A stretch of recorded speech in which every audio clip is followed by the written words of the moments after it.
My born name is Anthony Dwight Peebles, and I named myself Khalil Anthony when I was 18.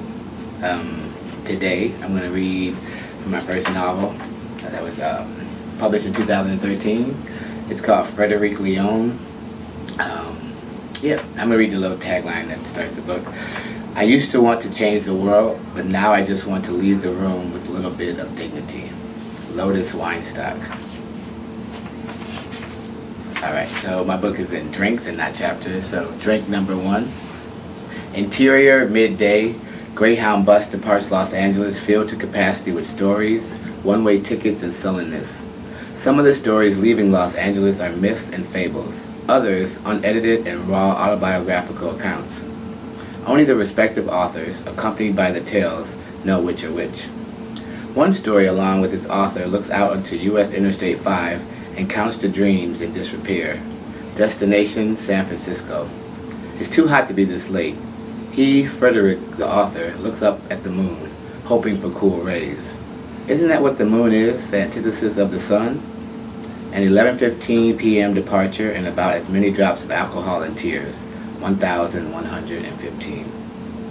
Packed bus, swanky New York nightclub, no short skirts or alcohol here, at least not for sale. Plenty of sweat, body heat, and a limited amount of fresh air. There's not even enough space to walk, not to mention space to dance. Only this smell that my body has taken on as its own. Since I'm not accustomed to it, the smell, I make snide remarks about myself to the passenger riding beside me. We both laugh. Some amalgamation of all the smells trapped inside this cheap mass transportation device has taken over my armpits, and the heat from the packed bus is literally cooking the odor into my skin. Riding the Greyhound bus always seems to be a study, a microcosm of our socioeconomic issues in motion. Everyone talks about the middle class and the rich, but what about the real America? Riding always makes me reflect on what I appreciate most about my life. Choice. At least the facade of choice. Each time an intense face-to-face encounter with the world that we really live in. Instead of dealing with my circumstances, I immediately avoid looking inward and stare at the folks in the bus. Poor brown and poor black people, poor white people, basically poor people all the same. What about poor Asians? Poor Asians. These sad and contented faces increasingly question my own existence and economic status. The Greyhound reeks of class issues and socioeconomic nightmares, deeming this transportation device necessary, affordable, and the poor person's only choice. Scattered plastic bag luggage motion. Just being among the masses in this court appearance or DMV kind of way always makes me feel bad about the world in general. I should just stop riding the Greyhound, but I can't because sometimes I don't have the money for anything else, even though my shoes cost 3 times the amount of my ticket. I decided to relocate back to San Francisco after leaving the city of drugs, wonder, and bridges for LA just 8 months ago. I moved to LA to finally see what it was like to live together with someone, that someone being my man. I was in a relationship with what I thought to be a beautiful man who loved me and who I thought I genuinely loved. The only problem with the plan was the beautiful one did not want to be with me anymore, i.e. smashing the picture, always, every time. Fucking Prince songs. So the move and the smoggy ass Los Angeles don't hold any special meaning for me anymore. I still love the smog and all, but I have no one to enjoy those beautiful nuclear sunsets with, so I bought a one-way ticket and boarded this stink soup. I just can't see myself in Los Angeles without the man I moved there to be with. I can't see myself at all, come to think of it. All I see is the man I loved, and all I did was waste time with him and the fucked up reality that he knew he did not want to work this out. The truth of the matter is he invited me to La La Land to break up with me. Motherfucker. My life feels contrived.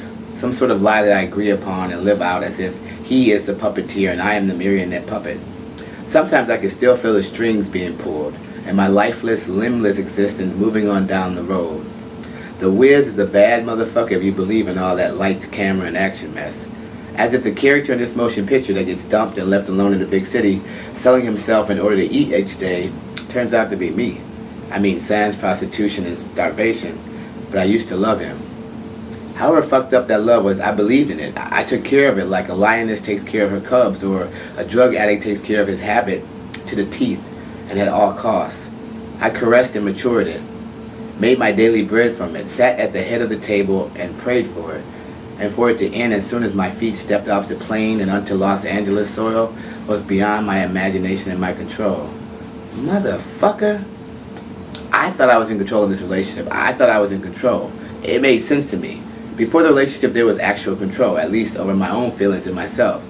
I lived by this love. I mean, I was not one of those dumb blonde chicks who pretend that everything's okay when it's not. Okay, I'm sorry. I know that was a cheap shot on blonde chicks, but hey, I'm human. I'm sure you got a few jokes about a black bisexual guy getting dumped once he gets to Los Angeles. I knew we had issues, but we were working those out. At least that's what I thought. When we met, I was not seeing men, at least not actively nor consciously. Between us, the term, acronym, and fucked up media soundbite, the DL, down low, was foreign to every man I may have crossed the line with prior to the worldwide witch hunt of men who fucked men and fucked women, but didn't tell everybody about it. It was obvious to me that I had feelings for men that could not be met through the immediate bonding of sports stats, misogynistic barbershop talk, and homophobic diatribes among the fellas.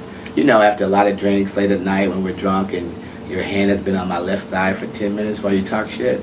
Yeah, that and then. I knew I wanted more from men. I never knew what I wanted till I met William. My name is Frederic.